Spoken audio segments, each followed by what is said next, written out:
Núcleo de Educação à Distância. Rede Mário Gatti. Olá, muito bom dia. Se você chegou até aqui nessa videoaula, você provavelmente foi nomeado para ser gestor ou fiscal de algum contrato aqui na Rede Mário Gatti. E por isso, nós vamos facilitar a sua vida, atuando aí na gestão e fiscalização de contratos, ministrando essa pequena aula, tá? Primeiro, eu gosto de apresentar a unidade de controle interno. Meu nome é Vanessa, eu sou supervisora da unidade de controle interno aqui da Rede Mário Gatti, que tem como, entre outras responsabilidades, atuar como um instrumento de apoio aos gestores e aos fiscais de contratos para que eles consigam atuar dentro da legalidade, prevenindo riscos na execução dos contratos.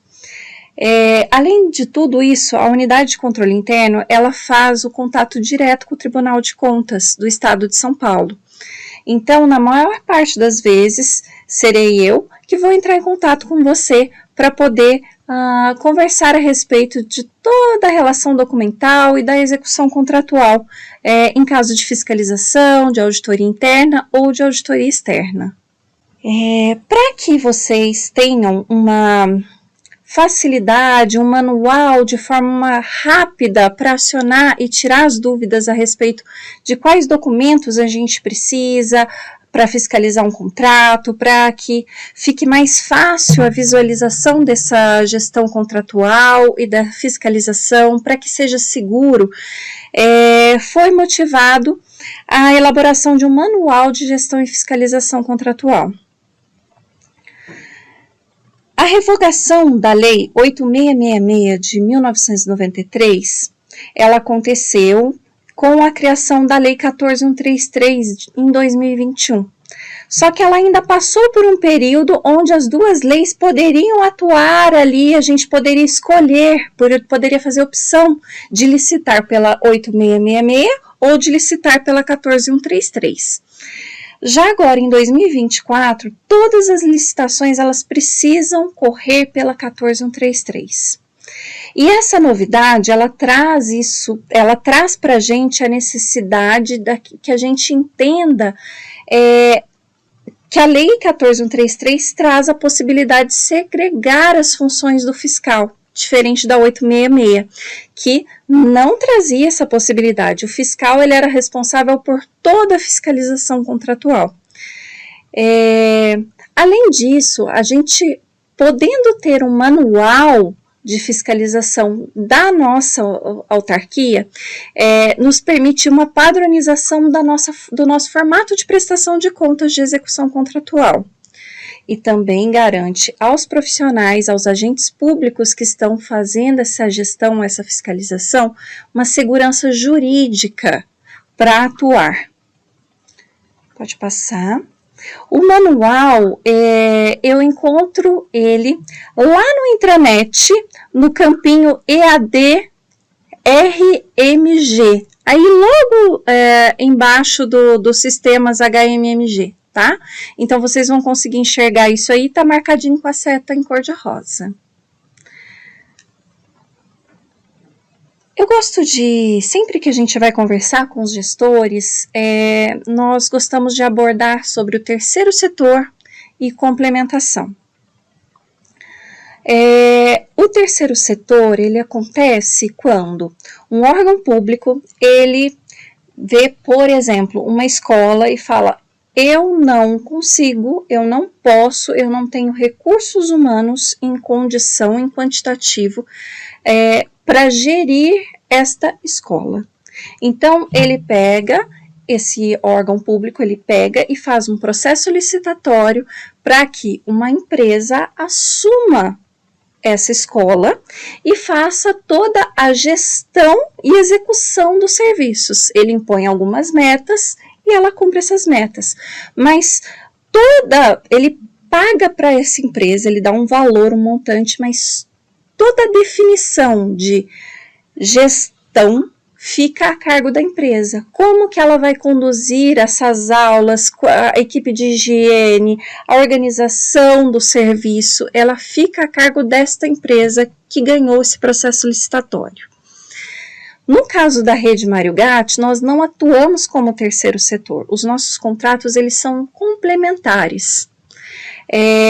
Nós temos contratos que complementam a equipe. A maior parte são contratos que eu não dou conta de ter recursos humanos suficiente para executar atividade, por exemplo, de equipe médica, que seja, ou de equipe de enfermagem, que não dá conta de dar assistência no quantitativo adequado. E aí eu contrato postos de trabalho.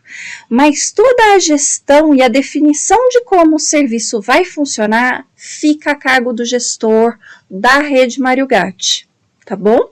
Então, é muito importante entender a diferença de terceiro setor para complementação, porque essa é a sua principal atribuição. Você, gestor, você fiscal, vai representar a Rede Mário Gatti, vai apresentar as nossas normas, as nossas rotinas para esta empresa que está vindo complementar os nossos serviços. E aí nós vamos para o próximo slide, onde a gente vê as responsabilidades dos agentes públicos, do gestor e do fiscal. A partir do momento que você é nomeado como gestor ou como fiscal, toda a execução contratual, ela é sua responsabilidade. Então, você é responsável por acompanhar a execução contratual, controlar se essa execução contratual está dentro do previsto e tomar providências para que, se algo não está saindo conforme previsto em edital e no termo de contrato, que você tome providências, resolva os problemas para que essa execução contratual seja eficaz, tá? E como que eu faço tudo isso? Por onde que eu começo a ser um bom gestor e um bom fiscal? Eu preciso conhecer profundamente o edital e o termo de contrato. Eu preciso imprimir isso, ler esse documento, conhecer profundamente, marca com canetinha, marca texto ali para você poder reconhecer o que está escrito, releia, reveja. Tenha muita atenção em tudo que está escrito, porque a sua principal atribuição é fazer com que aquelas cláusulas que estão no edital e no contrato, elas sejam cumpridas. E não permitir que a empresa faça coisas que não estão previstas ali, tá? E principalmente, seja transparente e comprove as suas ações. Lembre que um agente público de saúde, um agente público dentro da área da saúde ou dentro de qualquer outra área, ele tem por obrigação comprovar os seus atos. Então, ter transparência na prestação de contas é de extrema relevância. A nomeação dos agentes públicos, a gestor e a fiscal de contratos, ela é realizada ou pela autoridade máxima, que é o diretor-presidente, ou pelo diretor da área responsável por aquela execução contratual, tá? Para que ele escolha esse agente, esse fiscal, né, esse agente público, que ele elenque isso, ele precisa utilizar o princípio da razoabilidade.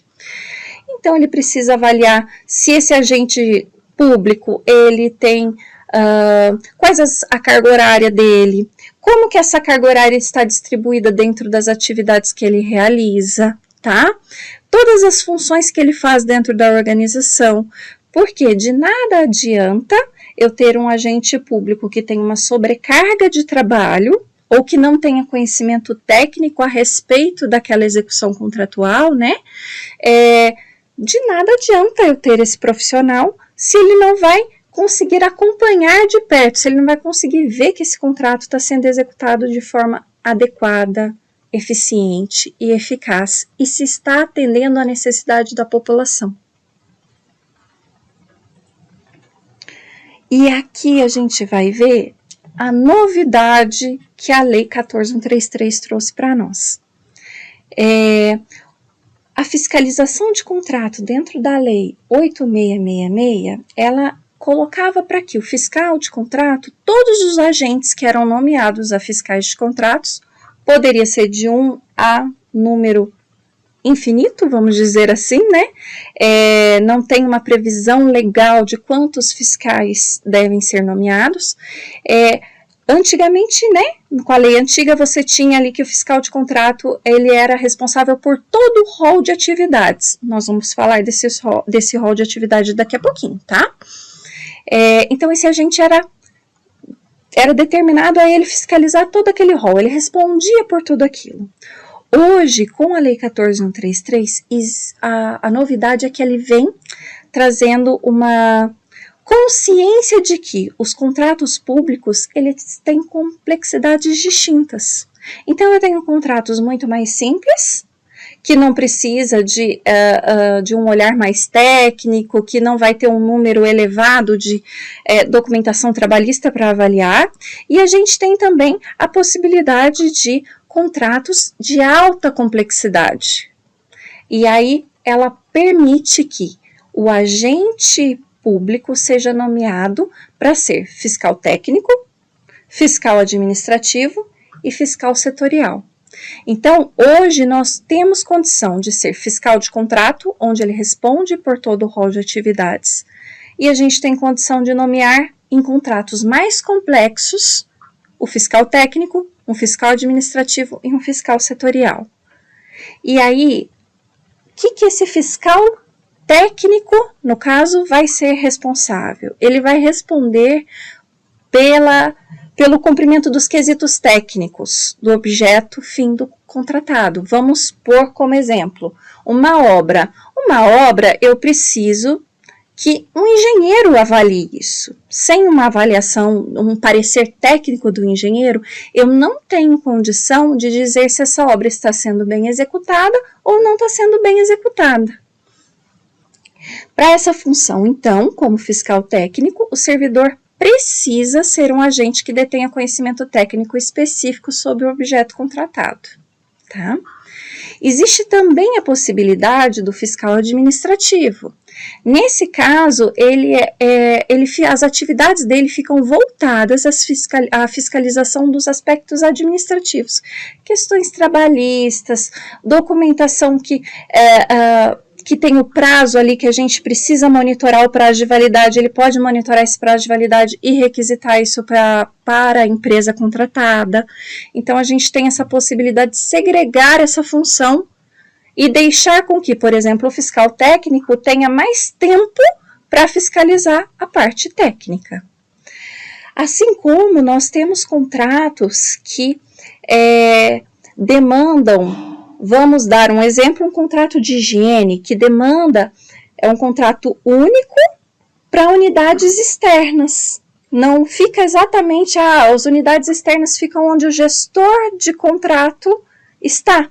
Então, é como se fosse um fiscal que vai ser os olhos do gestor de contrato lá naquela unidade externa. Então, a gente tem essa possibilidade que chama fiscal setorial, tá? Nós podemos ainda citar como exemplo do fiscal setorial um contrato muito clássico que a gente tem aqui, que é o contrato de higiene, por exemplo. É um contrato que nós temos um gestor que fica dentro do Mário Gatti e a gente tem postos de trabalho ocupados nas unidades como SAMU, Ouro Verde, nas UPAs, e nesse caso pode sim ter um fiscal que verifica dentro de cada uma dessas unidades e emite um parecer se esses postos foram ocupados, se o trabalho de higiene está sendo feito conforme foi pactuado em contrato. Então, nós temos essa possibilidade. E aí nós vamos passar, então, a ver quais são as possíveis estruturas de fiscalização que a Lei 14.133 nos permite. Então, nós temos o modelo 1, que é a estrutura de fiscalização 01, que é adotada para contratos de menor complexidade, para execução e para o acompanhamento. Então, neste contrato, nós temos o gestor de contrato e fiscais de contrato. Existe uma recomendação de que nunca se nomeie apenas o gestor de contrato, que sempre se tenha um gestor e um fiscal, por conta da segregação de função. É importante nós termos pelo menos 2 pessoas verificando a execução desse contrato, tá? Quando assume essa estrutura de fiscalização, o fiscal do contrato ele fica com todas essas atribuições, não há uma segregação dessas funções, tá? Outra possibilidade é a estrutura de fiscalização 02, que é adotada em casos onde tem uma necessidade de um acompanhamento de um profissional especialista, para que exista o parecer técnico durante a execução contratual. Então, nós temos aí o gestor de contrato, um fiscal técnico e o fiscal administrativo. Então, permite com que o profissional que assume o posto de fiscal técnico, ele possa olhar para o lado técnico da execução contratual e o fiscal administrativo fique com as questões burocráticas, né? Nós temos também a estrutura de fiscalização 03, que é adotada em execuções contratuais com a necessidade de emissão de parecer técnico da área do objeto contratado e quando houver necessidade de fiscalização de ocupação de postos de trabalho em unidades descentralizadas.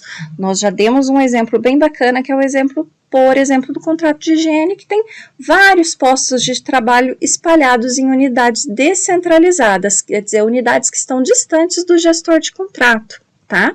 E nela a gente pode contar com gestor de contrato, um fiscal técnico, um fiscal administrativo e fiscais setoriais, tá?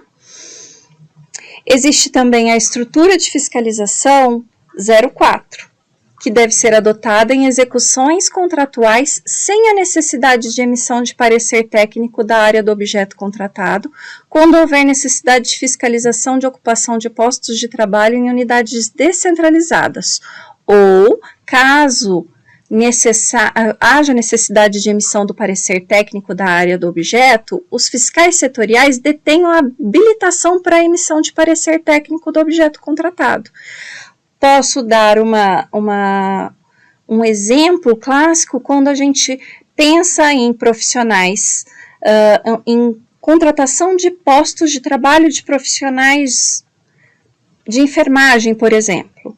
Nós temos nas unidades descentralizadas fiscais que são enfermeiros e que têm condição de emitir não só o parecer de que o posto de trabalho está adequadamente sendo ocupado, como pode emitir um parecer técnico sobre esses profissionais técnicos de enfermagem ou de enfermeiros, porque eles têm o gestor, o fiscal que está lá na unidade descentralizada, ele tem conhecimento técnico a respeito da pauta que foi contratada, tá? Olha, Vanessa, existe alguma situação que eu posso me recusar a ser fiscal ou gestor de contrato? Sim, existe. Existe algumas situações de impedimento. E aí, cabe ao agente público informar ao seu diretor a sua condição de impedimento. E essa informação ela precisa ser formal, dentro dos autos do processo, tá?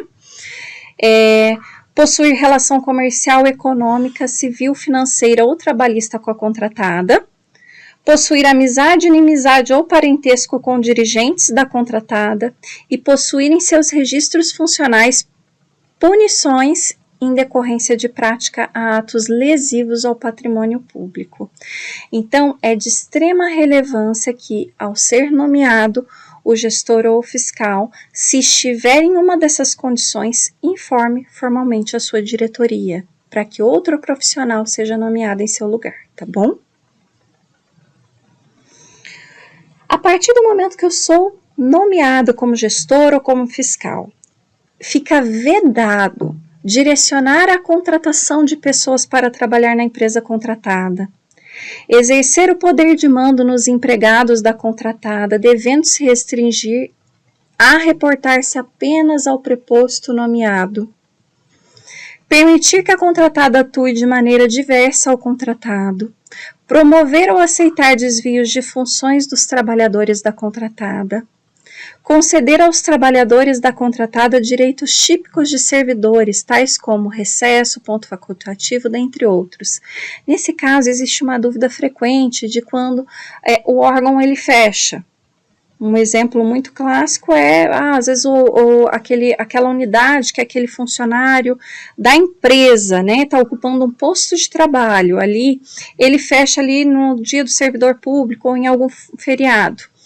É uma emenda de feriado, né, e cabe ao gestor e ao fiscal informar antecipadamente ao preposto da empresa que nesse dia o órgão não vai ter atividades. Cabe ao preposto da empresa definir o que ele vai fazer com esse funcionário, não ao gestor e ao fiscal de contrato, se vai dar folga para esse funcionário, se esse funcionário vai ter que compensar essas horas posteriormente, tá bom?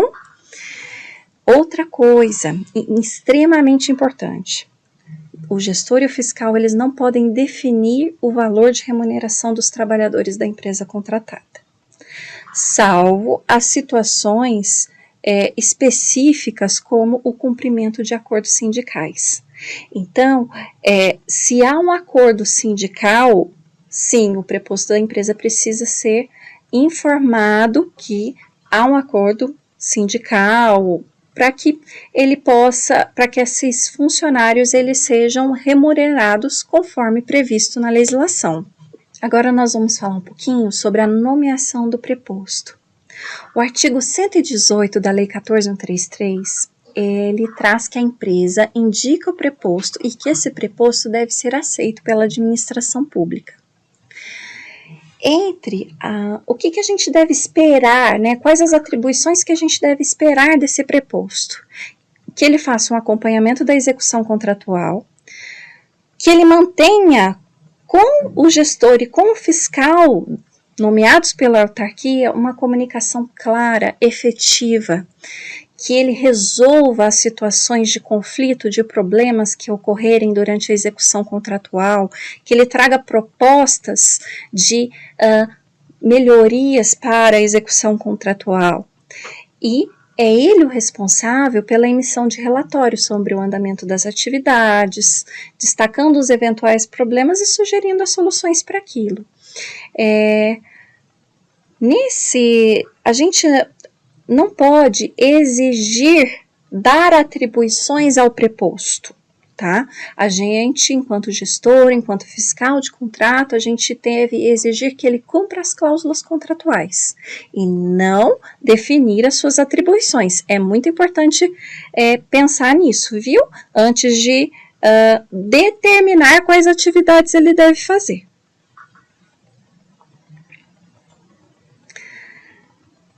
Assim como somente o preposto pode falar dentro da nossa instituição, pode representar a empresa contratada dentro da nossa instituição, somente gestor e fiscais de contrato devem manter uma comunicação efetiva, eficaz e sanar problemas junto à contratada. Então, é de extrema relevância que o gestor e que o fiscal de contrato não terceirize esse trabalho para outro profissional, tá? Quem assina e quem é responsável pelos acordos e combinados é você, gestor, é você, fiscal. Não terceirize essa atribuição. Nós temos que realizar tratativas com a contratada, gestor, fiscal de contrato, representando ali a autarquia, e o preposto representando a empresa.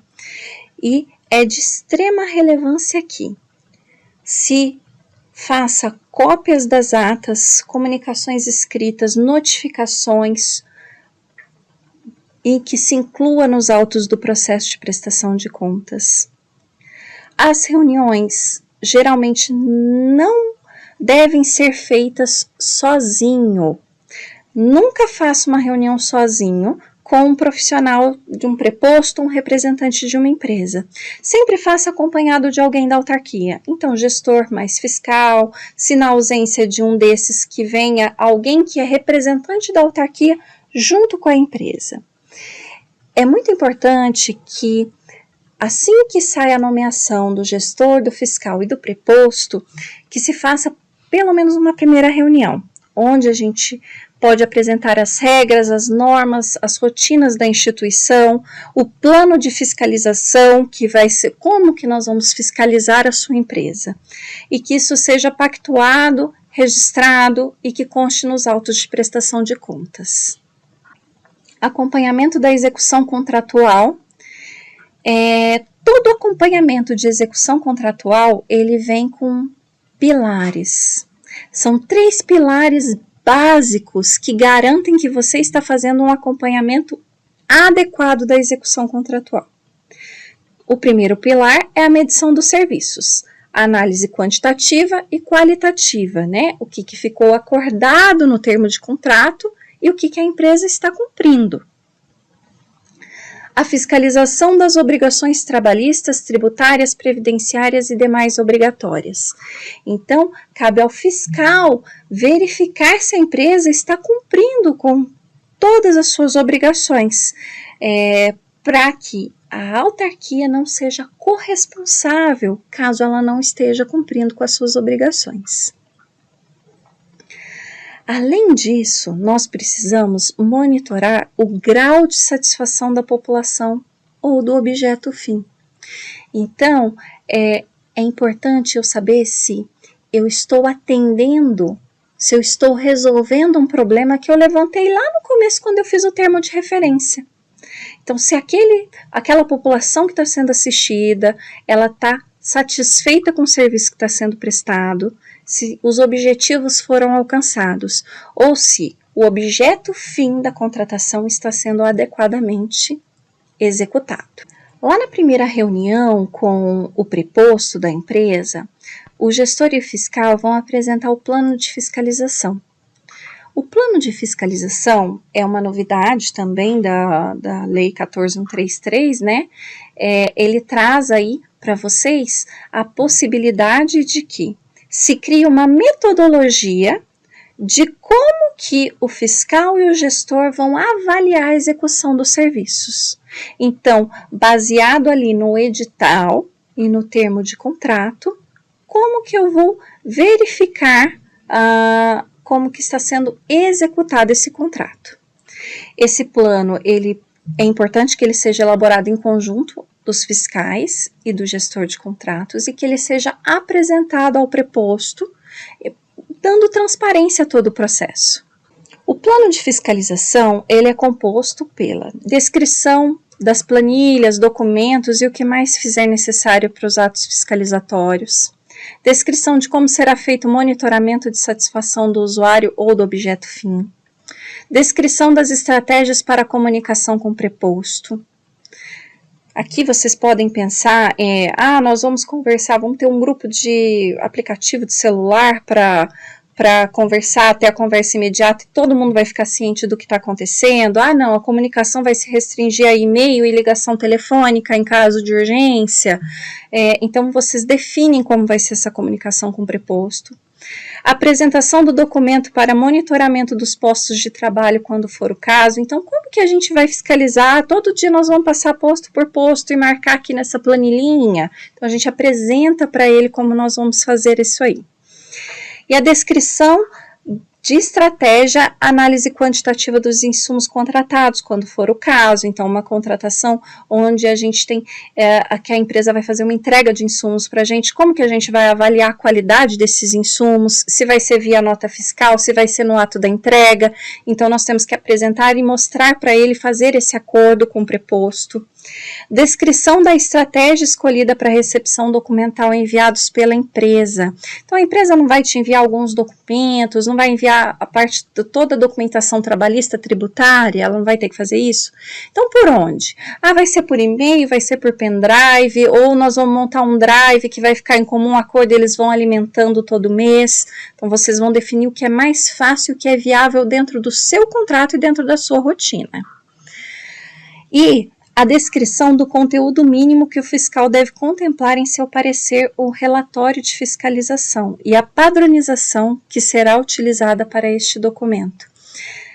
Lembra que eu falei que vocês precisam atuar de forma transparente? Então, quando eu emito uma nota para essa empresa, quando eu falo que a empresa está atendendo dentro da conformidade, eu preciso de um relatório justificando essa nota que eu estou dando. Então, é para isso que serve o relatório do fiscal.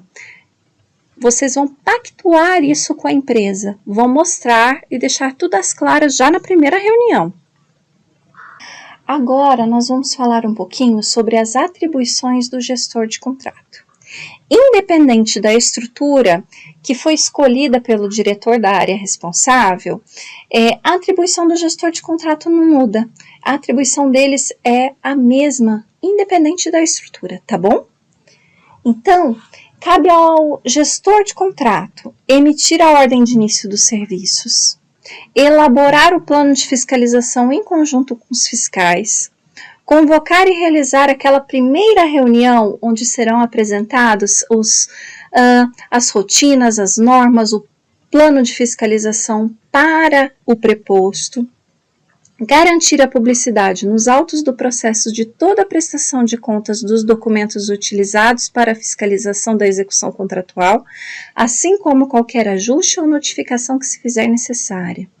Isso quer dizer que, todo mês, o fiscal vai entregar para o gestor a documentação que ele utilizou para fazer a fiscalização. O gestor vai avaliar essa documentação e, a partir daí, ele vai autorizar ou não o pagamento desse contrato, daquela parcela, daquele período. Cabe ao gestor analisar essa documentação de fiscalização, emitir aí a autorização e publicar dentro dos autos do processo toda essa documentação que foi utilizada. Isso é transparência. Acompanhar e garantir a execução dos contratos se estiverem sob sua responsabilidade, inclusive prorrogações e aditamentos, garantindo o controle de valores e quantitativos. É o gestor de contrato que solicita prorrogação, aditamento, ele é quem define pela necessidade ou não e que faz a justificativa, tá? Monitorar o cumprimento do cronograma físico-financeiro do contrato sob sua gestão e tomar atitudes para sanar possíveis falhas de execução. Geralmente, o cronograma físico-financeiro está muito vinculado a obras. Então, obra, quem nunca fez uma obra em casa e não sabe toda a problemática que dá e o quanto ela sai do que a gente havia programado, né? Então, mês a mês, o cronograma físico-financeiro ele precisa ser atualizado e demonstrado o porquê que não cumpriu o que havia sido planejado lá no edital de licitação, tá bom? Então, cabe ao gestor de contratos fazer esse monitoramento e tomar providências para sanar os problemas que ele evidenciar. Agora, no próximo slide, nós podemos ver que as atribuições elas continuam, né? Que não são poucas. Prestar informações, apresentar relatórios e atender a todas as requisições dos órgãos de controle interno e externo, assuntos jurídicos, tais como Ministério Público, Tribunais de Contas, Poder Judiciário e população em geral. Sempre será o gestor de contrato o acionado pelo controle interno, ou pela procuradoria, ou pela área técnica, a prestar informações quando houver algum tipo de requisição. Tá bom? É ele que vai ser o responsável por prestar todas essas informações e fazer qualquer acompanhamento que seja necessário. Garantir que a autoridade competente seja formalmente notificada com a necessária antecedência e de forma planejada acerca de prorrogação da vigência dos prazos, disponibilidades orçamentárias dos ajustes que estiverem sob sua gestão, bem como a necessidade de abertura de um novo certame licitatório. Aqui é muito importante que o gestor de contrato fique atento. Se o contrato ele pode vencer por dois grandes motivos, né? Ou foi finalizada a parte orçamentária, né? A gente tem muito isso em contratos de manutenção, né?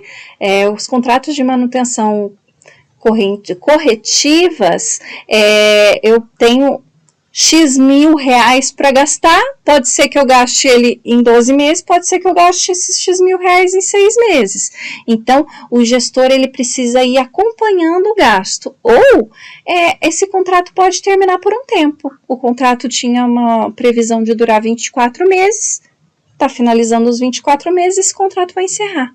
Se o serviço precisa continuar, cabe ao gestor de contrato avaliar se esse contrato está atendendo bem, vale a pena prorrogar? Se vale a pena prorrogar, ele tem que perguntar para a empresa se a empresa tem interesse de prorrogar, porque a empresa pode não ter o interesse de continuar, e aí nós vamos ter que fazer um novo processo licitatório, o que demanda tempo. Então, o gestor ele precisa ficar muito atento ao tempo, conversar com o setor de gestão de contratos da Rede Mário Gatti, com o setor de planejamento da Rede Mário Gatti, para que se faça tudo dentro do prazo previsto para que a população não fique desassistida, para que esse contrato não se perca ao meio, não haja necessidade de fazer um contrato emergencial, tá? Incluir e justificar os pedidos de acréscimo e supressão ao objeto contratado, a gente já falou um pouquinho a respeito disso. O gestor de contrato é quem justifica o porquê que ele vai aumentar um quantitativo de item que foi comprado, por que precisa aumentar o número de postos de trabalho ou por que não precisa mais. Então, tudo isso tem que ser justificado pelo gestor de contrato. Nos contratos que envolvam mão de obra, ele precisa ter conhecimento da data base da categoria profissional e garantir os cumprimentos dos acordos negociados, como ajustes salariais, benefícios e demais condições. Nós falamos disso, que o gestor de contrato, ele não é permitido a ele definir a questão salarial, definir a carga horária do funcionário, né?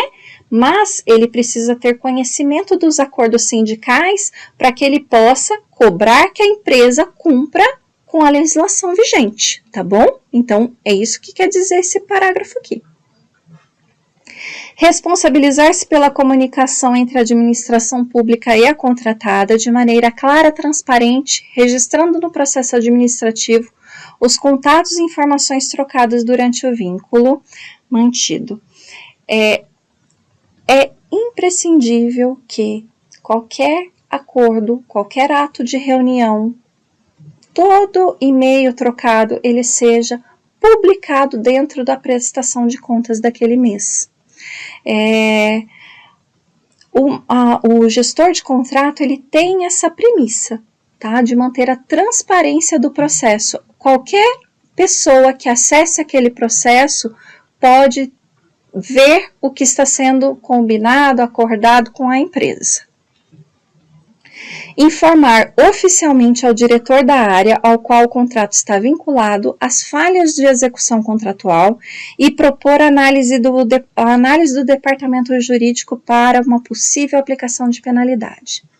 Então, se eu tenho uma empresa que não está atendendo o que está previsto dentro do contrato, eu já fiz ali uma notificação, eu já fiz uma reunião com essa empresa, nós já tentamos dentro da proposta ali de relacionamento entre gestor e preposto sanar esse problema. A empresa, mesmo assim, ela reincide na falha. Ela não cumpre com o que foi acordado dentro do termo de contrato. Nesse caso, cabe ao gestor apontar à sua diretoria: olha, a empresa está descumprindo tal cláusulas. Nós, como gestão e fiscalização de contrato, tentamos sanar na reunião X, na troca de e-mails, conforme dados comprovados, em caminho para uma possível avaliação de aplicação de penalidade. E aí o departamento, sua diretoria vai encaminhar ao departamento jurídico, e o departamento jurídico vai avaliar se é necessário ou não a aplicação de algum tipo de sanção.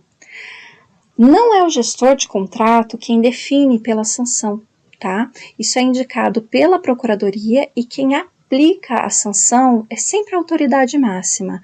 No nosso caso, sempre a nossa presidência. Mas aí, a partir do momento que se aplica alguma sanção, cabe ao gestor de contrato acompanhar se essa penalidade está sendo realmente cumprida. Então, vamos colocar como exemplo, houve a aplicação de uma penalidade, de uma multa. Então, eu preciso ver se o meu departamento financeiro recebeu o valor equivalente a essa multa.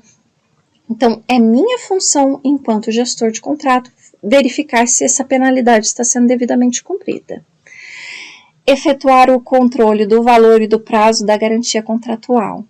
Nós vamos falar um pouquinho mais a respeito da garantia contratual lá na frente.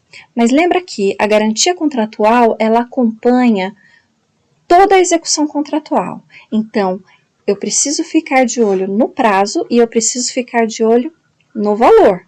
Se esse contrato aumenta de valor, a garantia contratual vai precisar aumentar também. A gente fala um pouquinho mais dela um pouquinho mais para frente, tá?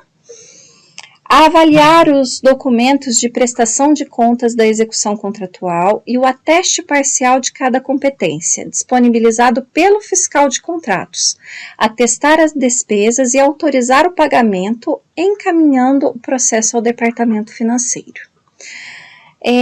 Na ausência do gestor, por algum motivo, seja ele férias, licença, e tendo a necessidade de autorizar, atestar algum pagamento, nesse caso, sim, o gestor ele pode despachar antecipadamente para o setor financeiro a autorização para que um de seus fiscais ateste esse recebimento, tá? Então, se acontecer isso, podemos liberar desta forma.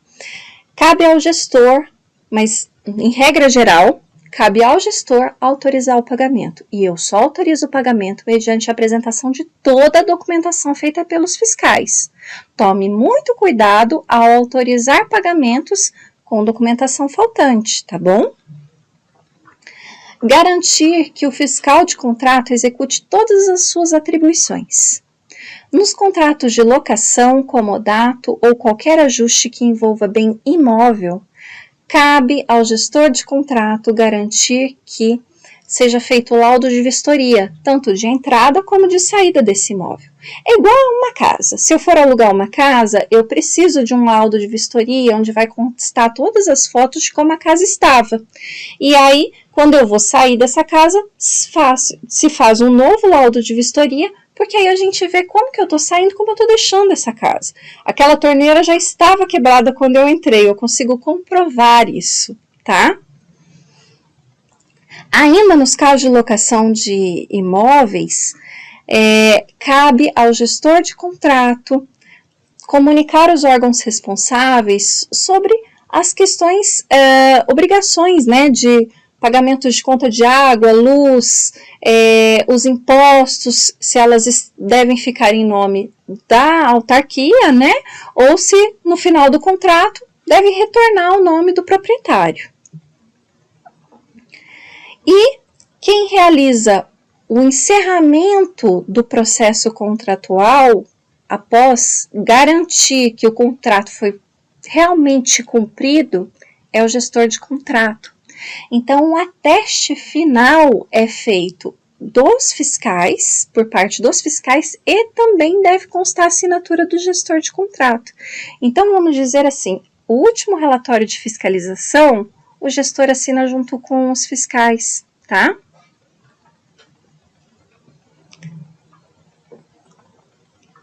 Atribuições do fiscal de contrato.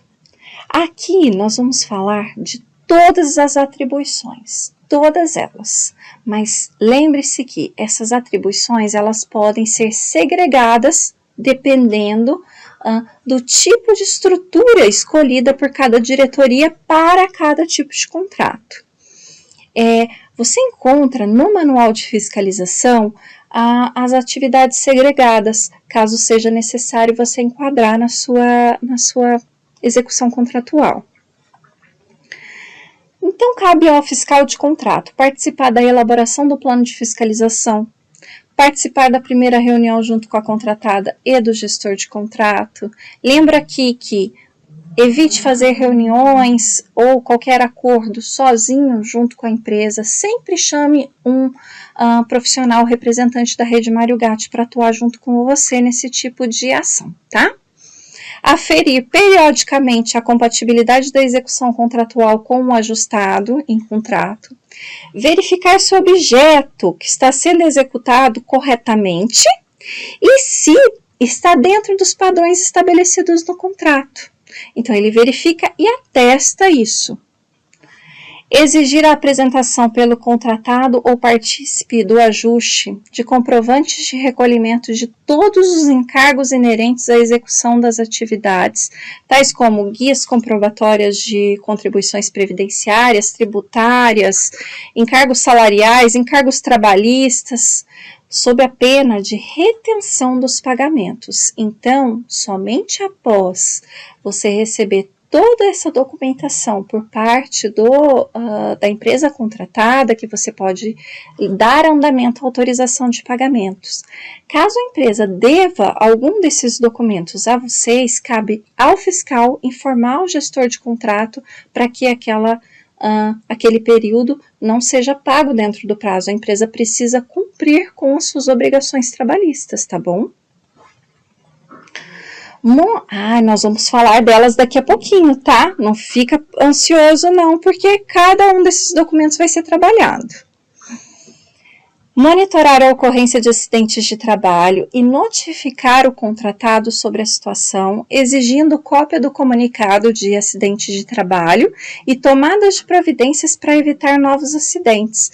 Então, uma cópia do CAT, toda vez que tiver algum tipo de acidente de trabalho, é importante constar do relatório dos fiscais, tá?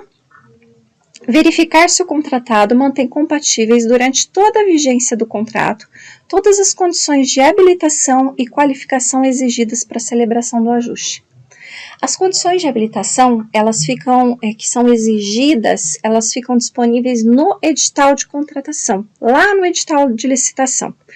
E lá você tem bem claro a habilitação, cada documento que é necessário a empresa entregar. Ela entrega isso já na primeira fase, esses documentos eles são avaliados pela gestão de contratos para que ela possa firmar o contrato conosco ou não. Essa empresa ela precisa manter todas as condições de habilitação durante todo o contrato.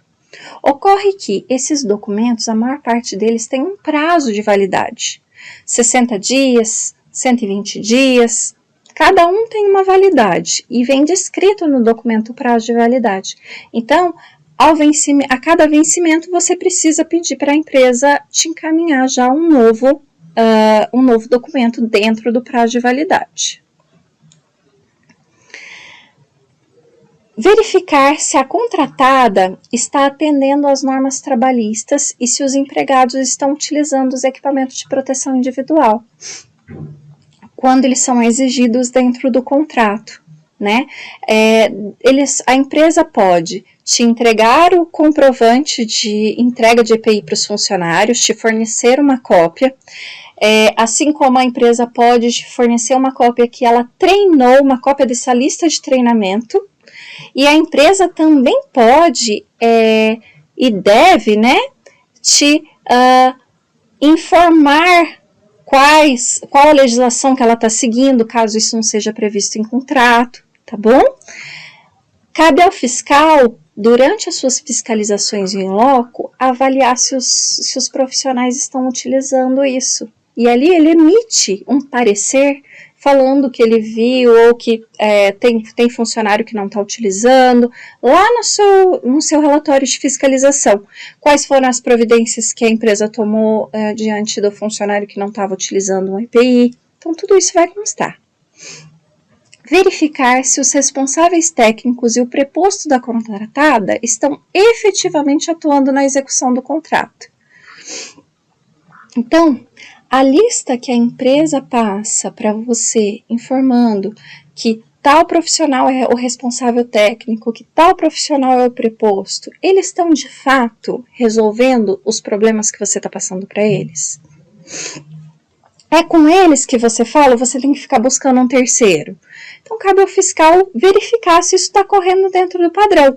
Por quê? Se o preposto é o responsável por responder pela empresa e ele terceiriza essa atribuição com muita frequência, não é ele o responsável. Então, se ele não é o responsável, a empresa precisa nomear outra pessoa, tá? Conferir se a contratada está utilizando os materiais e insumos que foram efetivamente contratados. Muitas vezes nós contratamos um material ali de primeira qualidade. Às vezes a empresa vai lá e entrega de terceira, de quarta, quinta qualidade, né?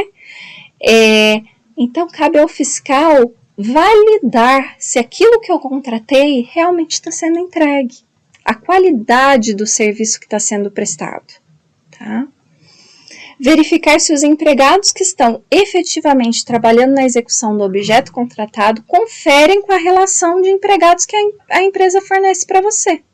Então, a empresa te fornece aquela relação de empregados terceirizados, que é a planilha Hatch, ou a empresa fornece para você uma escala de trabalho. Eu preciso garantir que aquelas pessoas que estão, de fato, trabalhando ali, ocupando aquele posto de trabalho, são aquelas que estão dentro da lista deles. Assim como eu preciso olhar se aquelas pessoas que estão nomeadas ali são as mesmas que estão nas obrigações trabalhistas, tá bom? Porque é o que garante que a empresa está agindo de forma adequada, de forma correta e que está cumprindo com as suas obrigações. Comunicar ao gestor por escrito e imediatamente a ocorrência de atrasos e irregularidades na execução desse contrato. Então, cabe ao fiscal, porque o fiscal ele faz aquele acompanhamento mais próximo, né? Ele que está ali no dia a dia junto com a empresa, ele que fala com o preposto, aquela conversa rápida para tentar resolver um problema de forma rápida. Ele que avalia, que vê, define e fala, olha, tem uma irregularidade aqui, ou olha, eles estão atrasando a entrega desse item, ou eles estão atrasando essa obra, ele comunica por escrito o gestor e o gestor toma as providências. Cabe ao fiscal atestar o recebimento do objeto juntamente com o gestor de contrato, utilizando-se de especialista ou comissão de servidores quando necessário. Então, caso seja necessário, um processo de maior complexidade, a gente pode nomear profissionais fora para atestar um recebimento de algum serviço. Emitir parecer ou relatório a cada competência direcionado ao gestor de contrato, informando sobre os atos fiscalizatórios e os seus resultados. Então, dar transparência ao processo. Tudo que eu fiz durante aquela competência, durante aquele mês, eu emito um relatório, junto os documentos e entrego para o meu gestor de contrato para que ele possa autorizar esse pagamento ou não autorizar ou autorizar parcialmente, depende de tudo que eu apurei. Em casos de contratações de obras, o fiscal precisa registrar as ocorrências relacionadas à contratação no livro de registro, ou o que a gente chama também de diário de obra. Então, cabe ao fiscal ir lá no diário de obra, que todo mês, toda competência, nós vamos copiar, esse diário de obra nos autos do processo, anotar quais foram as intercorrências que ele viu, as providências que foram tomadas, tá bom? Realizar o acompanhamento próximo da execução contratual, atuando juntamente com o preposto para acionar intercorrências simples e rotineiras no dia a dia de trabalho. Então, o preposto ele é importante, ele precisa estar presente dentro da instituição, próximo ali ao fiscal, e o fiscal vai fazer aquelas tratativas mais rápidas para sanar problemas pequenos. Ofertar a contratado o acesso a normas e rotinas institucionais com a finalidade de que os serviços sejam prestados segundo padrões de qualidade estabelecidos pela instituição. Lembra que eu falei que o nosso serviço é de complementação? Lembra disso? É isso. O fiscal ele fornece ao preposto todas as nossas normas, rotinas institucionais e ele disponibiliza isso para o preposto para que o preposto trabalhe isso com a equipe quando a gente está falando de postos de trabalho ou uma prestação de serviços. Interferir no intuito de sanar situações geradas pela autarquia que estejam atrapalhando a execução contratual. Então, pode ser que a nossa instituição esteja causando algum tipo de situação que está atrapalhando a empresa de trabalhar. Isso também acontece. E aí cabe ao fiscal fazer esse meio de campo com os demais setores, com os demais profissionais, para que a autarquia sane esse problema para que a empresa possa realizar o trabalho dela de forma adequada. A partir de agora, nós vamos falar um pouquinho sobre as obrigações trabalhistas e tributárias. Geralmente vistas em contratos onde a empresa coloca um funcionário, um prestador de serviço dela dentro da nossa instituição. Então, quando isso ocorre, o fiscal ele precisa acompanhar se esse indivíduo, né, lembra daquela planilha RET que nós falamos, que é a relação de empregados, contratados, que são da empresa terceirizada, né? Se esses profissionais estão tendo todos os seus direitos trabalhistas e tributários garantidos. Os contratos nos órgãos públicos, geralmente eles prevêem algumas modalidades de vínculo trabalhista. O profissional sócio, diretor ou proprietário da empresa. Então, pode uma empresa se previsto em edital, tá bom? Pode a empresa determinar que um sócio venha cumprir e cobrir um posto de trabalho? Pode. A empresa também pode contratar um profissional autônomo que presta serviços para ela e trazer para cá? Pode. A empresa pode contratar CLT? Pode. Não tem problema. Isso vai estar previsto em edital. Se tiver algum impedimento, isso deve constar claramente no edital. Nós não podemos impedir a empresa a definir por qual modalidade trabalhista ela vai trabalhar se isso não estiver previsto em edital. Caso a empresa traga um profissional que é sócio, diretor ou proprietário da empresa, essa empresa precisa apresentar para você todo mês contrato social em vigor, que é o documento que comprova que o vínculo daquele indivíduo com a empresa, se ele é sócio, se ele é um sócio diretor, qual que é o vínculo trabalhista dele com aquela empresa. A ata de eleição da diretoria em vigor, no caso de diretores, e a planilha RET, que é a relação de empregados terceirizados. Essa planilha RET, ela é mensalmente encaminhada ao setor de gestão de contratos para que ela seja publicizada, né, cumprindo aí a lei da transparência. Agora, quando a empresa ela opta por ter um profissional autônomo que presta serviços à empresa, colocá-lo aqui dentro da nossa instituição para atuar. O que ela precisa apresentar para vocês? Os contratos e rescisões contratuais firmados durante a competência, folha de pagamento que conste os dados e informações do trabalhador, a DARF e o comprovante de pagamento do INSS, a DARF e o comprovante de pagamento do imposto de renda retido na fonte, o protocolo de envio gerado pelo e-social e os recibos de entrega gerados também pelo e-social. Assim como ele precisa te apresentar novamente a planilha RET, tá? É de extrema relevância que o gestor não aceite apenas a DARF, né? É como se fosse assim, ele te dá somente o boleto e não te fornece que ele comprovou esse pagamento. Ele precisa dar a DARF e o comprovante de pagamento. Agora, o que é mais comum é o profissional CLT. Esse é o mais comumente encontrado. E aí ele tem um rolzinho maior de documentos a serem apresentados, tá bom?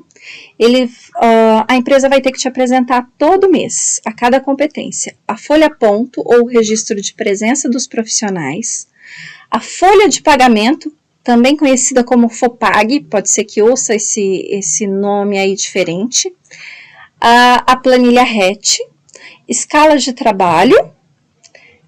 Precisa lembrar que esses 4 documentos que eu citei, eles precisam ser equivalentes. Então, os mesmos nomes que estão nesses documentos precisam ser as mesmas pessoas que estão ocupando os postos de trabalho, certo?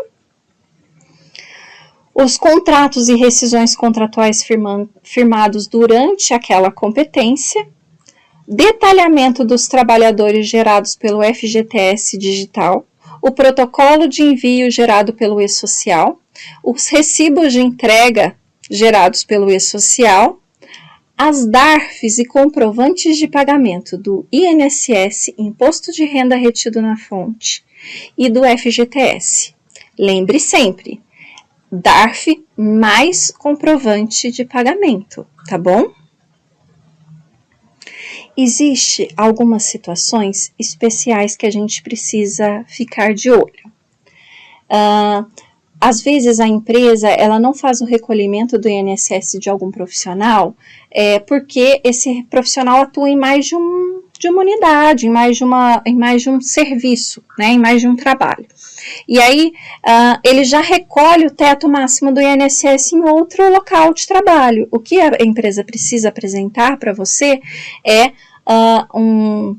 que seja uma declaração com a assinatura desse trabalhador, com a assinatura do representante da empresa, informando por qual CNPJ que é recolhido o INSS dele, tá bom? Outro detalhe que a gente precisa ficar atento é para a Lei 8.212 de 91 e o Decreto 3.048 de 99, né, nos seus artigos 31 e 219, que falam a respeito do recolhimento da Seguridade Social. Então, em alguns casos, isso já não está vinculado mais à gestão e fiscalização de contratos, tá? Essa lei ela é importante a gente ficar atenta na hora de montar ali o edital de contratação, porque a gente já prevê no edital que essa retenção vai ser feita pela Rede Mário Gatti, tá bom? Agora, nós vamos falar um pouquinho sobre subcontratação. O que é a subcontratação? Uma empresa vem prestar serviços para nós, mas ela não executa 100% da atividade que foi contratada. E aí ela subcontrata uma empresa para vir prestar serviços para a gente. Isso é permitido? Depende. Depende do que o edital fala. Se o edital não autorizar a subcontratação, isso não é permitido. Agora, se estiver previsto em edital, nós temos que autorizar, tá bom? A empresa contratada nossa sempre terá que nos pedir autorização para subcontratar. Então, ela vai emitir um documento informando que ela vai subcontratar a empresa X para prestar X serviço no valor equivalente a tanto e pronto, tá? Se for necessário, ela passa o nome dos funcionários, quem que vai vir trabalhar, qual que é o período que vai trabalhar, isso ela precisa explicar para o gestor de contratos, tá? Outra coisa que ela precisa entregar junto com esse documento, junto com esse pedido, a documentação que comprove a capacidade técnica da subcontratada para executar o serviço que está sendo subcontratado. Isso aí é uma novidade da Lei 14.133, tá? Os contratos regidos pela 8666 não tinham essa previsão. Sugere-se ainda que a contratada disponibilize juntamente com o pedido de subcontratação os documentos comprobatórios de regularidade na inscrição de CNPJ, fiscal e trabalhista da subcontratada. Por quê? Eu preciso autorizar que uma empresa venha prestar serviço aqui, né, sendo subcontratada, mas ela precisa manter um padrão de qualidade, um padrão de segurança idêntico à empresa que eu contratei. Ela entregou toda essa documentação lá na habilitação.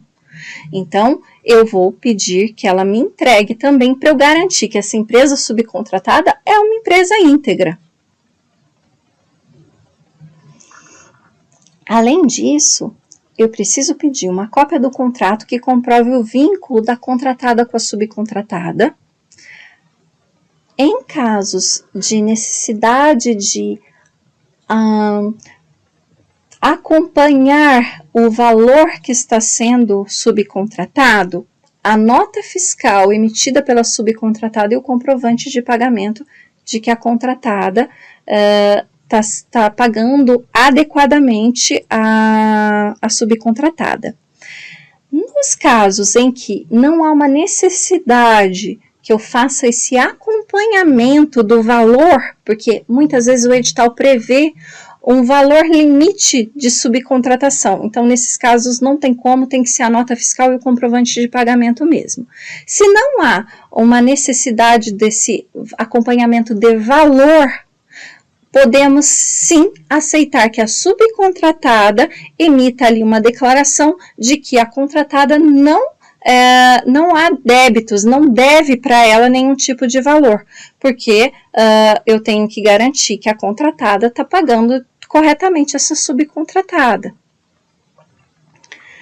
E para garantir a segurança do objeto contratado, quando a subcontratada for prestar serviços aqui na Rede Mário Gatti, se houver pré-requisitos previstos no edital de licitação, você pode exigir sim que a subcontratada apresente os comprovantes desses pré-requisitos, tá? Então, vou dar um exemplo.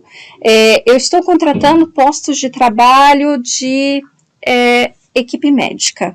E aí, nesses postos de trabalho, eu estou dizendo que esse profissional precisa ter no mínimo 5 anos de experiência em UTI.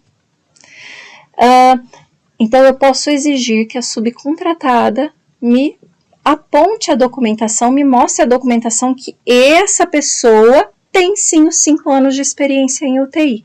Então, esse tipo de documento eu posso exigir que seja entregue para mim, tá bom?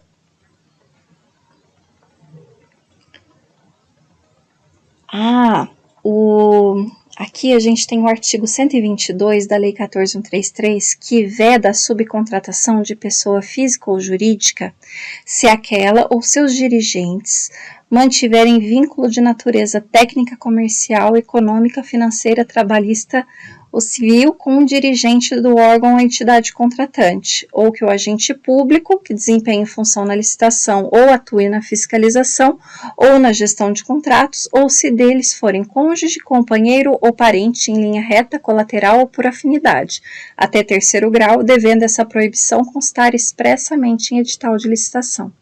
Então, é super importante que você leia o edital e verifique se há essa exigência no seu edital, tá?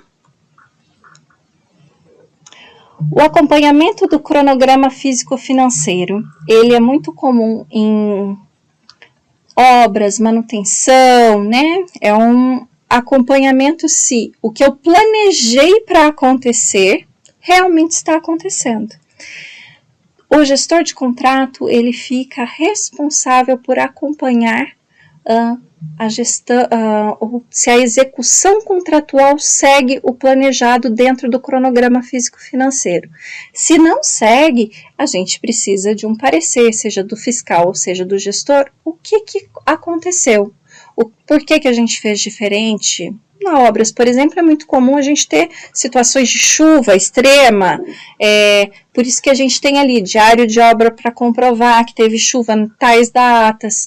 Então, cabe ao gestor acompanhar ou fazer o acompanhamento do cronograma físico-financeiro, um acompanhamento fiel e comprovar todo mês o que ele está mostrando dentro daquela planilha, tá?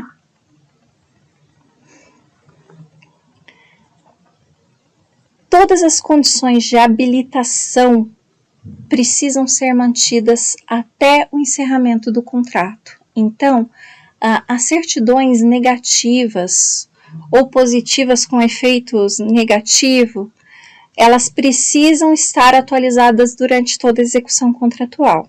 Cabe ao fiscal requisitar à empresa a entrega dessa documentação. Agora, nós vamos falar um pouquinho sobre o seguro-garantia. O seguro-garantia é o que garante a cobertura de uma eventual inadimplência gerada pela empresa contratada. Vamos dar como exemplo uma empresa que não fez o recolhimento do FGTS dos seus trabalhadores. E aí, durante a execução contratual, ou ao término da execução contratual, a gente identifica isso. A gente tem a possibilidade de reter esse valor, é um valor que a percentual compatível com a execução contratual, seja 2%, 5%, enfim, o que for previsto em edital. Nós vamos reter esse valor até o prazo determinado em edital, que geralmente é de 90 dias após o término da execução contratual. A gente fica com esse valorzinho aí para ver se está tudo certo. Olha, a empresa cumpriu com todas as suas obrigações. A gente devolve esse valor para a empresa, tá? O gestor, ele precisa ficar muito atento à garantia contratual. Por quê? Caso haja um aditamento, seja com relação a uma prorrogação de tempo ou um aumento de valor desse contrato, essa garantia contratual precisa ser revista também. Por quê? Se a garantia contratual estava para terminar daqui 24 meses, se eu prorroguei esse contrato para 36 meses, ela precisa terminar 36 meses também. Ela precisa terminar junto com o contrato em alguns casos, dependendo do que está previsto no edital. E em alguns casos, como eu já disse, ela pode valer por um tempo a mais. Por que que ela vale por um tempo a mais? Para que o gestor tenha condição de analisar toda a documentação lá na última competência e falar, não, tá tudo certo, pode liberar essa garantia contratual de volta para a empresa. Tá tudo bem. Ou não, tá tudo errado, nós vamos reter essa garantia contratual conosco, tá? Isso serve para não gerar dano ao erário, para a gente não ter perda financeira, para que o órgão público não tenha que arcar com um ato de irresponsabilidade da própria empresa, tá bom? Muitos dos gestores, eles fazem ali, né, os termos de referências também. Então, é muito interessante que no termo de referência você já preveja o seu seguro garantia ali, tá? É importantíssimo que considere esse prazo a mais, ou se você está fazendo um contrato que não há necessidade de seguro-garantia, fique atento, porque isso precisa ser declarado e justificado, tá bom? Então, agora nós estamos terminando aí nossa aula, estamos chegando no finalzinho, e a gente vai falar sobre o recebimento do objeto e autorização de pagamento. O gestor de contrato, então, todo mês ele vai receber a documentação do fiscal. Ele vai avaliar essa documentação, ele vai verificar a nota fiscal que foi emitida pela empresa, se é compatível o valor com a execução que foi apontada pelo fiscal. Ele vai emitir um termo de aceite. Esse termo de aceite, no manual você encontra um modelinho dele. É basicamente um documento que fala, olha, a nota fiscal está tudo certo, eu estou autorizando esse pagamento. E o gestor vai encaminhar ao departamento financeiro para que o pagamento seja efetivado à empresa, tá? Vocês precisam ter cuidado, lá no recebimento do objeto, ao mês de dezembro. Por quê? Existem normativas específicas sobre o encerramento do ano fiscal e o de restos a pagar, publicadas em Diário Oficial, geralmente ali no início de dezembro, até por volta do dia 8, 10 de dezembro. Então, em caso de dúvida, é super importante entrar em contato com o setor financeiro para saber qual que é a data final, né, do ano fiscal, para que vocês possam autorizar esse pagamento. Agora, nós vamos falar um pouquinho sobre publicidade dos atos. Eu trouxe até esse ursinho aí para vocês, a imagem desse ursinho abraçadinho no tigrinho. Por quê?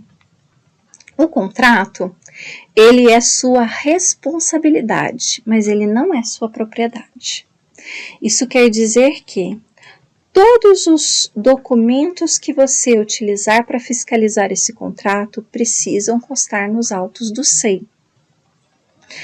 No manual de fiscalização, você encontra lá nos anexos um modelo, um exemplo de autorização de pagamento, onde tem ali um checklist, um descritivo, para que vocês possam disponibilizar essa documentação de forma segregada, tá? Por quê?